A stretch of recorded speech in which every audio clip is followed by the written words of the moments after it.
بسم الله الرحمن الرحيم نحمده ونصلي ونسلم على رسوله الكريم اما بعد. ہمارے ساتھیوں کی 27ویں شب گزر گئی. ہمارے لیے آج رات کا موقع ہے 27ویں شب کا. یہ بڑی اہم رات ہے اور بڑی مبارک ترین رات ہے. ان حضرات کو میں نے مخاطب کر کے کل کچھ چیزیں ذکر کر دی تھیں اور آپ حضرات کو اس کے متعلق کچھ چیزیں ذکر کرنی ہے. صحابہ کرام رضی اللہ علیہم اجمعین نبی علیہ الصلوۃ والسلام سے مختلف اوقات میں مختلف چیزیں پوچھتے تھے. تو ایک مجلس میں نبی علیہ الصلوۃ والسلام تشریف لائے تو صحابہ کرام آپس میں بات چیت کر رہے تھے اور صحابہ کرام نے آپس میں جو بات ڈسکس کی وہ بڑی مزے کی بات ہے. یہ تھی کہ صحابہ کرام اپنے خواب ذکر کر رہے تھے ایک دوسرے کے سامنے. میں نے خواب دیکھا اور مجھے 27ویں شب اس رات میں نظر آئی. مجھے لیلۃ القدر اس رات میں نظر آئی. دوسرے صحابی نے بتایا کہ مجھے لیلۃ القدر اس شب میں نظر آئی. تیسرے نے کہا مجھے لیلۃ القدر فلاں رات میں نظر آئی. آپ سمجھ لیجئے کہ ان کے اذہان اتنے صاف تھے, ان کے دل اس فکر میں وابستہ تھے کہ ان کو اس نوعیت کے خواب اللہ رب العزت دکھاتے تھے کہ ان کی سوچ میں جو خلا تھا وہ یہی تھا کہ کسی چیز کی طلب ہے اور وہ طلب پوری کسی نہ کسی طریقے سے ہو جائے. تو صحابہ کرام نے جب آپس میں اتفاق کیا تو نبی علیہ الصلوۃ والسلام تشریف لائے تو آپ صلی اللہ علیہ وسلم نے ان کے خواب سنے. تو کسی کو لیلۃ القدر 23ویں شب میں نظر آئی, کسی کو 25ویں میں نظر آئی, کسی کو 27ویں میں, کسی کو 29ویں میں. تقریباً تمام صحابہ کرام کو جو شب قدر جو نظر آئی وہ ان آخری 7 راتوں میں نظر آئی. تو نبی علیہ الصلوۃ والسلام نے ان سب کی باتیں سنی. ان سب کی باتیں سننے کے بعد ارشاد فرمایا کہ آپ نے فرمایا کہ میں دیکھتا ہوں کہ تمہارے خواب آخری 7 راتوں پر متفق ہو گئے ہیں, لہذا جو تم میں سے اسے تلاش کرنا چاہے تو وہ آخری 7 راتوں میں تلاش کرے. آخری 7 راتوں میں اس لیلۃ القدر کو تلاش کرے. آخری 7 راتیں یعنی آخری 7 راتیں اور ان میں جو راتیں آ رہی ہیں ان کے اندر وہ 23ویں ہوتی ہے, 25ویں ہوتی ہے, 27ویں ہوتی ہے, 29ویں ہوتی ہے. جب پاکستان میں 23ویں شب تھی تو جمعرات تھا, یعنی شب جمعہ تھی. اس وقت میں نے عرض کیا تھا ابن تیمیہ ابن رجب حنبلی ان کا کہنا ہے کہ جب شب جمعہ اور شب رات اکٹھی ہو جائے تو شب قدر ہونے کے امکانات کچھ زیادہ ہو جاتے ہیں. تو یہ ان حضرات کی ایک رائے تھی اور واقعتاً وہ رائے اپنی جگہ پر ثواب دیدی رائے ہے, اس میں کسی بھی شک اور شبے کی گنجائش نہیں ہے.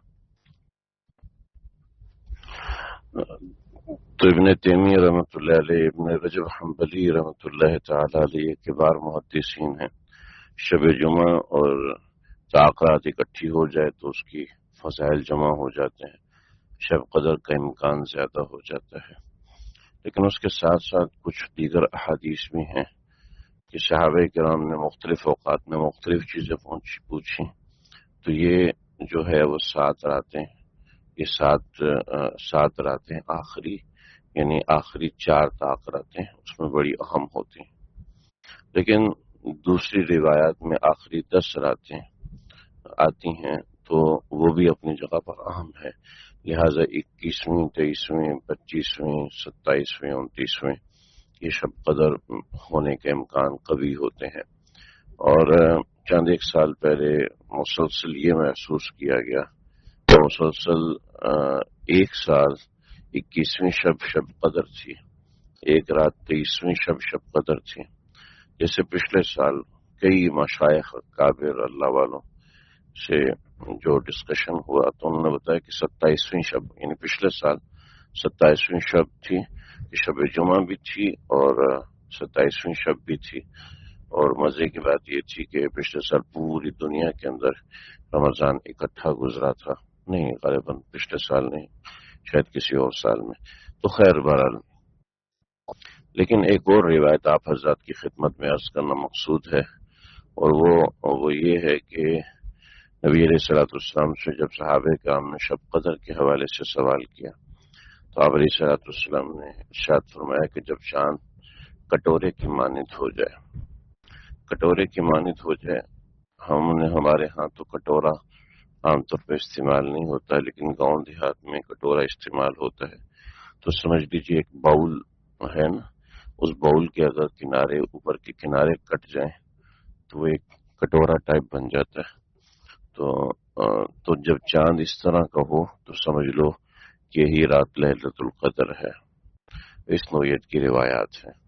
تو جب چاند کٹورے کی مانند ہو جائے، تو آج بھی جب میں صبح آیا تو میں نے دیکھا کہ ایک چاند کٹورے کی شکل اختیار کر چکا ہے۔ آپ ابھی بھی اگر اس کی تصاویر لیں یا دیکھیں گے تو آپ کو واقعتاً نظر آئے گا کہ چاند بالکل کٹورے کی مانند ہوا پڑا ہے۔ تو یہ روایت اس بات پہ استدلال کرتی ہے کہ ليلۃ القدر 27ویں شب ہوتی ہے، اس لیے کہ 25ویں شب میں چاند پورے کٹورے کی مانند نہیں ہوا ہوتا، 23ویں شب میں تو بھی بالکل نہیں ہوتا، موٹا چاند ہوتا ہے، مگر 27ویں شب میں چاند ایسے بالکل کٹورے کی مانند ہو چکا ہوتا ہے۔ ایون یہ کہ فجر کے بعد بھی آپ دیکھیں تو بالکل ایک کٹورا ہوتا ہے۔ میرا کئی برسوں سے اسی چیز کا مشاہدہ ہے۔ تو یہ روایت اس بات پہ دلالت کرتی ہے کہ جو 27ویں شب عمومی طور پر ليلۃ القدر ہوتی ہے۔ ایسی دیگر ہمارے حضرات یا اکابر نے بھی 27ویں شب پہ بہت زیادہ زور دیا ہے۔ جو مکشوفات ہیں ہمارے بزرگوں کے، مکشوفات کا مطلب ہے جو بعض بزرگان دین نے الہامات ذکر فرمائے، فلاں کو الہام ہوا، فلاں کو کشف ہوا، تو یہ جو کشف ہوا اور یہ الہام جو ہوا، یہ کشف اور جو الہام ہوا، اور ليلۃ القدر جن کو نصیب ہوئی، اس کے آثار جن کو واضح طور پر نظر آئے، تو وہ حضرات تھے جن کو 27ویں شب میں وہ نظر آئے۔ تو یہ 27ویں شب اس حساب سے جو ہے وہ اس بات کے زیادہ قریب ہے، ان روایات کے حوالے سے زیادہ قریب ہے۔ 23ویں شب کے حوالے سے چونکہ ابن تیمیہ اور ابن رجب حنبلی نہ تو صحابی ہیں اور نہ تابعی ہیں، اور نہ ہی یہ حدیث رسول سے چیز مستنبط ہے، مگر وہ چند چیزوں سے، چند تجربات سے وہ چیز ثابت ہوتی ہے، تو اس وجہ سے اس کو ہم بیان بھی کرتے ہیں اور اس کی فضیلت حاصل کرنے کی کوشش بھی کرتے ہیں۔ لیکن یہاں پر صریح حدیث آتی ہیں جو آپ کو بتاتی ہیں کہ چاند ایک بالکل کٹورے کی مانند ہو جاتا ہے، تو واقعتاً وہ 27ویں شب میں عمومی طور پر ایسا نظر آ رہا ہوتا ہے۔ تو اس لیے کیونکہ 28ویں میں چاند غائب ہو جاتا ہے، 29ویں میں چاند غائب ہو جاتا ہے، اگرچہ امکان حدیث کی روح سے 29ویں کے بھی ہیں اور قوی امکانات ہیں، لیکن پھر بھی جو ہے 27ویں شب کی جو امکانات ہیں وہ کئی احادیث اس پہ جمع ہو جاتی ہیں، لہذا عالمگیریہ، فتاوی عالمگیریہ میں علماء کو متفقہ رائے ہے کہ 27ویں شب بڑی اہم ہوتی ہے، تراویح میں قرآن مجید 27ویں شب میں مکمل کرنا چاہیے، اس کی برکات اپنی ہیں، اس کے فضائل اپنے ہیں، اس کی دیگر چیزیں اپنی ہوتی ہیں، لہذا ایک مشاہدہ ہے کہ زیادہ تر عموماً شب قدر جو دیکھی گئی ہے اکابر امت کے تجربات میں، ان کے مشاہدات میں، تو وہ 27ویں شب ہی دیکھی گئی ہے۔ تو کوشش کی جائے کہ 27ویں شب کا احیاء کیا جائے، جن کو 27ویں مل چکی ہے ان کو تو مل چکی ہے، اور جن کو نہیں ملی ان کو چاہیے کہ وہ اس کی قدر کریں اور اس رات کے اعمال و معمولات دیکھیں۔ 25ویں شب کے حوالے سے میں نے بہت سارے معروضات ذکر کیے ہیں اور پیچھے میں نے بہت سارے اعمال ذکر کیے ہیں، کوشش کیا جائے کہ ان کی پابندی کی جائے، اور جو چیزیں میں نے ذکر کی ہیں، جو چیزیں سمجھانے کی کوشش کی ہے، کوشش کی جائے کہ شب قدر میں ان اعمال کی پابندی کی جائے۔ اللہم انک کریم تحب العفو فاعف عنی، اللہم انک عفو کریم تحب العفو فاعف عنی۔ ترمذی کی روایت میں اللہم انک عفو ہے، اور بیہقی کی روایت میں اللہم انک عفو کریم تحب العفو فاعف عنی، تو دونوں الفاظ شامل کر لیے جائیں تو انشاءاللہ دونوں روایات کی فضیلت حاصل ہو جائے گی۔ عفو کے ساتھ کریم کا لفظ بھی لگ جائے، اللہم انک عفو کریم تحب العفو فاعف عنی، ٹھیک ہے۔ یہ دعا کثرت سے مانگی جائے تاخراتوں میں، خاص طور پہ 27ویں شب۔ پھر اس کے بعد جو کوشش کی جائے کہ اس رات کا احیاء کیا جائے۔ اس رات کے احیاء کا مطلب یہ ہوتا ہے کہ رات جاگا جائے، ٹھیک ہے۔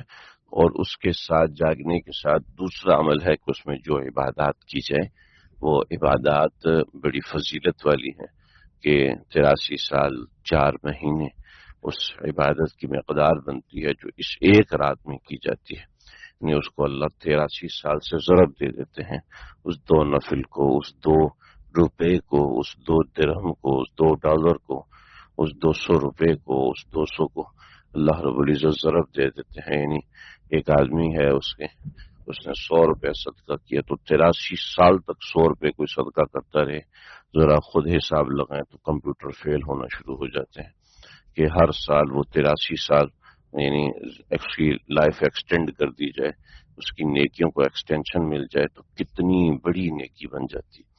تو یہ اس کی کوشش کی جائے، اہتمام کیا جائے، اور یہ بڑی مبارک اوقات ہیں، ان کو ضائع ہونے سے بچایا جائے۔